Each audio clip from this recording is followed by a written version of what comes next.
बिस्मिल्लाहिर्रहमानिर्रहीम अल्लाहुम्मा सल्ली अला मुहम्मदिन व अला आलि मुहम्मदिन व बारिक वसल्लम। अस्सलाम वालेकुम। मैं हूं अली अब्बास। इस वक्त मैं मौजूद हूँ लॉन्ग आइलैंड में, न्यूयॉर्क में। अयाज सदीकी साहब के घर पे मौजूद हूँ और आज हमारा मौजू है कि आप कुरान फहमी कैसे हासिल कर सकते हैं। दुनिया में वैसे एक ही किताब मुझे तो लगी आज तक कि जिसको लोग बगैर समझे पढ़ते हैं। जैसे 4-5 जो फ़राइज़ मुझे पता है कुरान के हवाले से, जो हम पे फ़र्ज़ हैं कि हम कुरान मजीद की तिलावत करें, उसको समझें, उस पर अमल करें और उसको दूसरों तक पहुंचाएं। तो अयाज सदीकी साहब से मैं पूछूंगा कि इन्होंने कुरान फहमी जो है वो उसका आगाज़ कैसे किया था और हम कुरान से कैसे फ़हम हासिल करके ख़ास तौर पे अपनी ज़िंदगियों को और आखिरत को बेहतर कर सकते हैं। अस्सलाम वालेकुम अयाज वालेकुम साहब, अस्सलाम वरहमतुल्लाह। कैसे मिजाज हैं सर? अल्हम्दुलिल्लाह, अल्लाह ठीक का है, बड़ा एहसान है माशाल्लाह। जी। बड़ा खूबसूरत लॉन और बड़ा अच्छा मौसम आज न्यूयॉर्क का। जी माशाल्लाह, थैंक यू वेरी मच जी। कुरान फहमी के हवाले से मुझे अक्सर दो सवालात पूछे जाते हैं सबसे ज़्यादा जहाँ भी मैं जाता हूँ। एक तो ये पूछते हैं कि जी जो तर्जमा है वो किन का पढ़ा जाए, ये सवाल मुझसे बहुत ज़्यादा होता है। और दूसरा ये पूछा जाता है कि हम किन को फॉलो करें। अब देखिए ना, मुख्तलिफ मकातब फ़िक्र ने मुख्तलिफ तराजुम लिखे हुए हैं। इसके हवाले से आप लोगों को गाइड कीजिए। देखिए, पहली बात तो ये है कि औज़ु बिल्लाहि मिनश शैतानिर रजीम, बिस्मिल्लाहिर रहमानिर रहीम, रब्बि इश्रह ली सदरी व यस्सिर ली अमरी वहलुल उक़दतम मिन लिसानी यफ़क़हू क़ौली। पहली बात तो ये है कि कुरान पाक मक़सूद जो है वो कुरान पाक को पढ़ना है। जी और रहा चूँकि हम लोग अरबी से नाबल्द लोग होते हैं, जी तो हमें कहीं ना कहीं से हेल्प चाहिए होती है। अब जहाँ तक ताल्लुक़ है तराजिम का, आप किसी भी तर्जमे को उठाकर पढ़ लें, हर एक 19-20 के अल्फाज की तख़सीस के साथ कोई ख़ास फ़र्क आपको नहीं मिलेगा। ठीक। तर्जमा आम तौर पर एक जैसा ही मिलता है। और रहा मामला तफासिर का, तफासिर भी आपकी अपनी चॉइस पर है, क्योंकि माशाल्लाह इतनी तफासिर मौजूद हैं इस वक्त कि आप जिसको भी पकड़ लें इंशाअल्लाह ताला आपको वो रहनुमाई वहाँ से मिल जाएगी। ठीक है। असल बात तो ये है कि कुरान पाक जो है अल्लाह ताला ने अपने हबीब सल्लल्लाहु अलैहि वसल्लम पर हिदायत और रहनुमाई के लिए, पूरी उम्मत की हिदायत और रहनुमाई के लिए नाजिल फरमाया। अब इसमें ऐसा नहीं हुआ कि अगर सिर्फ़ कुरान पाक को अल्लाह ताला के लिए बहुत ये आसान सी चीज़ थी कि पूरी बुक उठाकर दे दी जाती कि लो पढ़ो और पढ़ते रहो। अब यही, जबकि अल्लाह ने कुरान पाक को नाजिल किया हिदायत और रहनुमाई के लिए, और फिर इसकी हिफाजत की ज़िम्मेदारी भी खुद ले ली। ठीक। इन्ना नहनु नज़्ज़लना ज़िक्रा व इन्ना लहू लहाफ़िज़ून, कि यह कुरान पाक हमने नाजिल किया है और हम ही इसके मुहाफ़िज़, हिफाजत करने वाले हैं। ठीक है। तो अब हिफाजत भी अल्लाह के ज़िम्मे है, नाजिल भी अल्लाह ने किया है, और हुदल लिन्नास, लोगों की हिदायत के लिए नाजिल किया।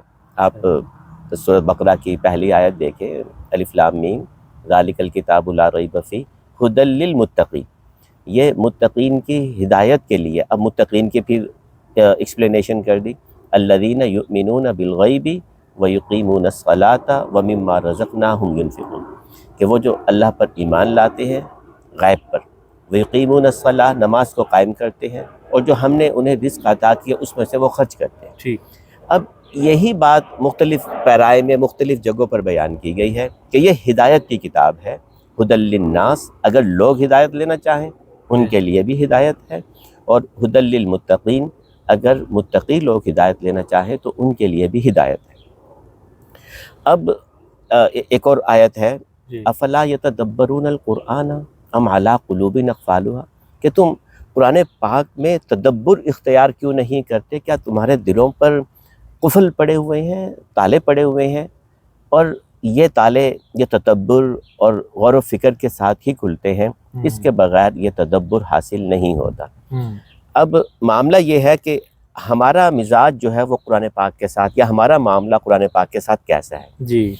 हमारा मामला कुरान पाक के साथ ऐसा है कि हम कुरान पाक को चंद मखसूस मकासद के लिए इस्तेमाल करते हैं। मिसाल के तौर पर हम कुरान पाक को कसरत के साथ पढ़ते हैं इसको, ताकि हमें सवाब दारैन हासिल हो। और वो एक दौड़ होती है जी, मैंने 4 कुरान भी ख़त्म किए, मैंने 1.5 कर लिया, मैंने 2 कर लिए रमज़ान में। اور ایک دوسرے کے جی ساتھ وہ مقابلہ بازی بھی قسم کی چل رہی ہوتی ہے. جی، وہ ایک پازیٹیو ٹھیک ہے وہ چیز، لیکن یہ ہے کہ اب ہم زیادہ سے زیادہ قرآن پاک ثواب کے حصول کے لیے پڑھتے جی ہیں، یا ہم قسمیں اٹھانے کے لیے اس کو جی استعمال کرتے وہ ہیں، بھی ہوتی ہے. یا کوٹ ہم پہ استعمال ہوتا ہے قرآن مجید جی تو. بالکل. جی اچھا، اب یا شفا کے لیے قرآن پاک یہ شفا ہے، جی نو ڈاؤٹ اباؤٹ دیٹ. اسی طریقے سے ہم قرآن پاک حفظ کرواتے ہیں یا کرتے ہیں، جی تو اس میں یہ ہے کہ حدیث نبوی صلی اللہ علیہ وسلم ہے کہ قیامت کے روز حافظ سے کہا جائے گا کہ قرآن پاک پڑھتا جا، اور جہاں پر ختم ہوتا ہے وہ تیری منزل ہے. اچھا اچھا. تو والدین کے سر پر تاج ہوگا، یہ سب چیزیں اپنی جگہ پر، لیکن قرآن پاک اس مقصد کے لیے نازل نہیں ہوا. میرا پوائنٹ صرف اتنا ہے ٹھیک ہے. کہ قرآن پاک ہماری ہدایت کے لیے جو مسائل پیدا ہوتے چلے گئے، جو مسائل سامنے آتے چلے گئے، اللہ نے قرآن پاک کی آیات نازل فرما دیں کہ یہ ہماری ہدایت اور روشنی کے لیے ہے. اچھا، جب آپ کی بیٹی کی شادی ہوئی تو کیا آپ نے اس سر پہ قرآن مجید رکھ کے رخصتی کی تھی؟ نہیں، ایسا کچھ نہیں کیا. تو یہی ہوتا ہے، ہم نے ہاں تو جی. یہی دیکھا ہے کہ جی. تمام لوگ جو ہیں وہ قرآن مجید سر کے اوپر رکھتے ہیں اور اس کی رخصتی. یہ کانسیپٹ ذرا سمجھا دیں مجھے، اس کا کیا مقصد اور یہ کہاں سے آیا؟ بس بات یہ ہے کہ یہ بہت ساری چیزیں ہم لوگ وہ ہندو مت سے مستعار ہم نے لی ہوئی ہیں. ٹھیک. ہم چونکہ بر صغیر کے رہنے والے لوگ ہیں، تو ہم لوگوں نے ڈومینیٹڈ جو ہے وہ ہندو مت کو دیکھا ہے، جی تو اس وجہ سے ہم لوگ خود سے ان کی بہت ساری چیزوں کو اڈاپٹ کر چکے ہیں. ہمارے شادی بیاہ، خوشی غمی کے جو معاملات ہیں وہ اسلام سے ہٹ کر زیادہ تر انہی کی رسم و رواج جو ہے وہ رسم و رواج ہم اپنے ساتھ ہی لے کر آ گئے ہیں.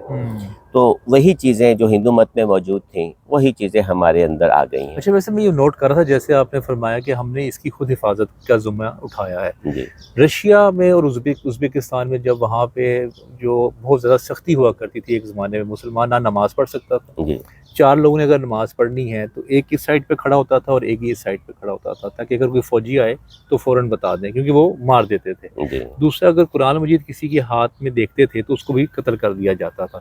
تو کچھ جو حافظ تھے، جو اللہ کے بندے تھے، انہوں نے کچھ شاگردوں کو لیا اور وہ غاروں میں چلے گئے جی اور انہوں نے ان کو حفظ کروایا قرآن بغیر قرآن مجید کے، یعنی کہ قرآن مجید جی. رکھنے کی اجازت نہیں تھی.